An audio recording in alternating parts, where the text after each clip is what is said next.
Hi, this is the 50 Nifty quilt that we're going to be making today. I think this is a super fun summer quilt to take along on all your picnics, parades, fireworks, all your summer adventures. And I think it's an awesome quilt of valor. So follow along and I'll walk you through every step. I rated my stash for this tutorial. Number 1 is from Wilmington. Number 2, 3, and 4 are from Joann's. Here are all the pieces ready to go before cutting the triangles and diamonds. Here are squares A, B, and C of fabric 1. We're going to cut them all into triangles by cutting them diagonally from corner to corner. So we're going to have triangles A, B, and C now. And we're going to cut triangles A and B from fabric C. Now we're going to cut our diamonds. The first way that you can cut these diamonds is with a ruler that has a 45-degree angle. Line up the 45-degree line with the bottom of a 3-inch fabric strip. Cut along the side of the ruler. Then we're going to measure 4 1/4 inches and line up the 45-degree line with the bottom of the fabric again and cut another 45-degree angle line using the side of the ruler. So every 4 1/4 inches, we're going to cut a 45-degree line.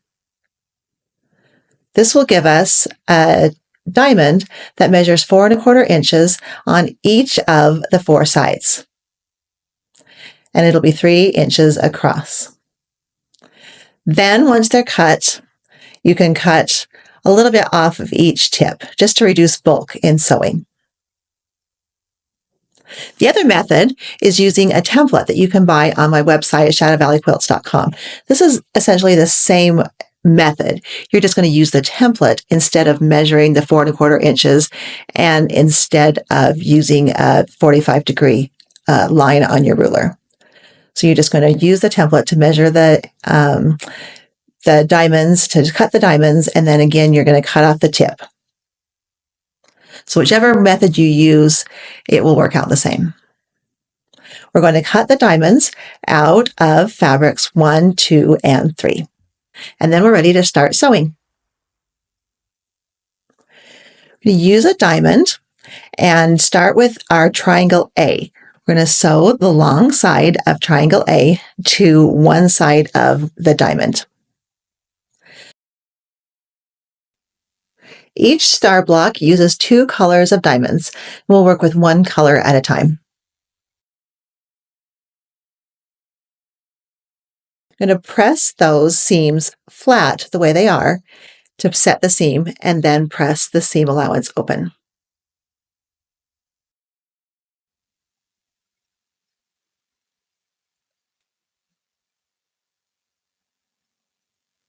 Now we're going to use our triangle B.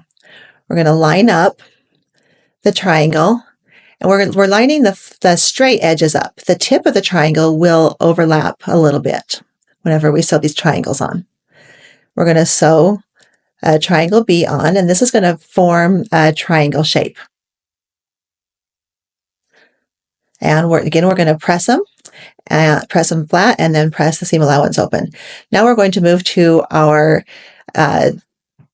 fabric 3 diamonds, and we're going to repeat that process. We're going to sew the triangle A on, press it, and then sew triangle B, forming a triangle. We're going to sew these diamonds in the opposite orientation.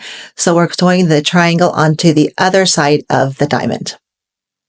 A nice, good tailor's clapper is very handy here to get a nice flat seam. This one is from Martelli's Notions, and I love it. So sew on your triangle B.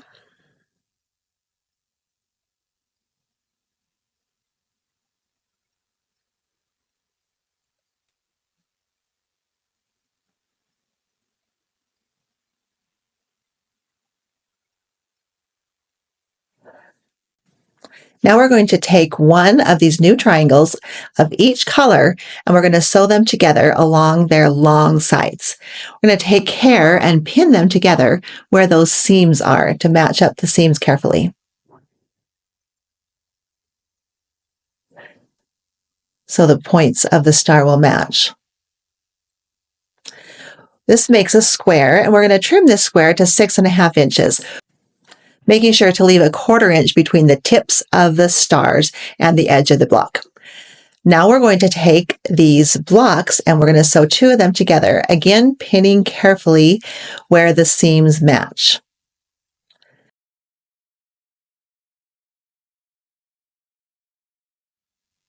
Then we're going to take these 2 new rectangles and pin them together, matching the center first, carefully pinning, and then pinning the other seams. Pin all the seams to make them fit first, and then if you need to, you can ease along that bias cut to make the rest of the seam fit. Now we'll repeat this whole process to make our block B using the other colors, using fabric 3 as our background fabric.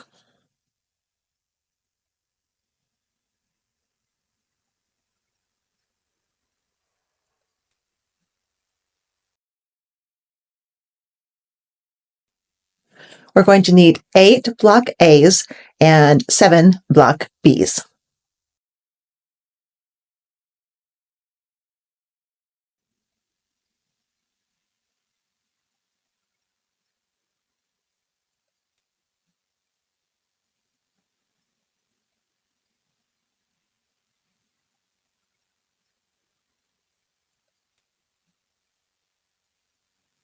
So we'll have 15 star blocks all together.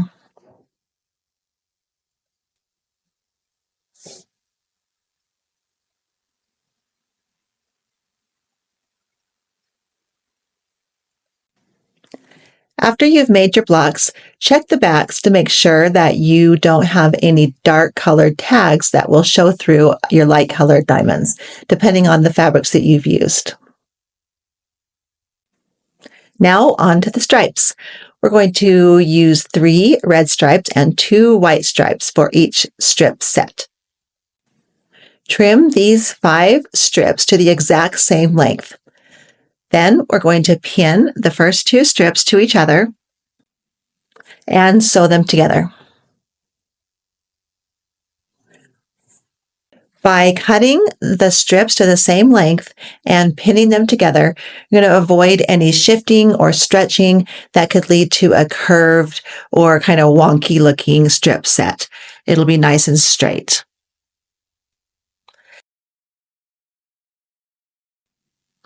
We'll be making a total of 5 of these strip sets.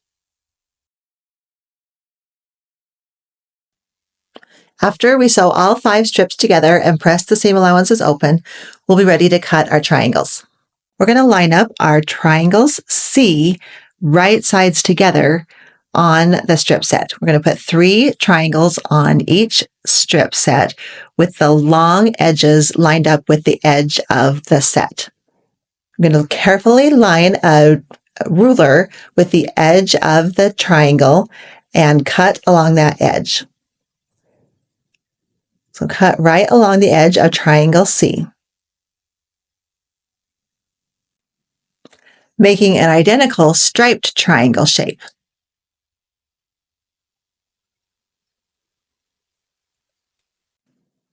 We're going to leave these triangles together, the triangle C and the striped triangle together, right sides together. And they're ready to sew. We're going to sew them together, right sides together along that long edge. And this forms our striped block. I'm going to press the seam allowance open, and then our striped block is finished.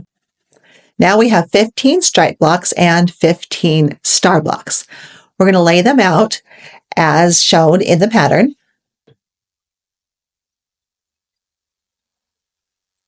And then we'll sew them together into rows. And then we'll press the seam allowances open again.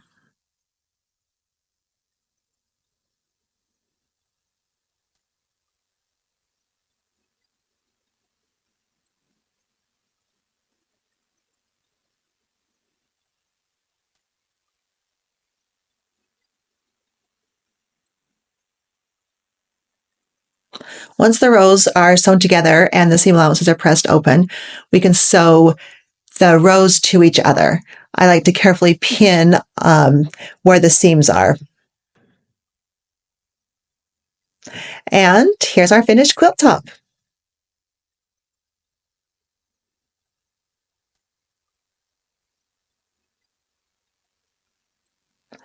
And here's our quilt all ready to use. I hope you enjoyed today's tutorial. If you'd like to make your own 50 Nifty quilt, you can find the pattern at shadowvalleyquilts.com. I'm Lisa for Shadow Valley Quilts, and we'll see you next time. Bye-bye.